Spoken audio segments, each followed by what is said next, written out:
Hi everyone! Today I've got a fun recipe for all you Jjajang Ramen fans out there. We're using the spicy jjajang-flavored Bulramen, and we'll add a few layers of flavor to make it extra delicious.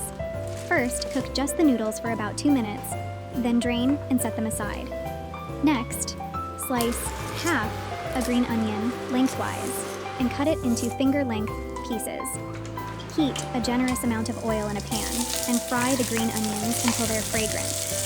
Add 1 teaspoon of anchovy fish sauce along with the noodles, dehydrated vegetable packet, and sauce. Stir fry for 1 minute, then add a splash of noodle water and simmer for about 30 seconds to finish. Now, plate everything and place a slice of cheddar cheese on top. Microwave it for 30 seconds. Oh, and if you'd like, you can top it with a fried egg as an optional extra.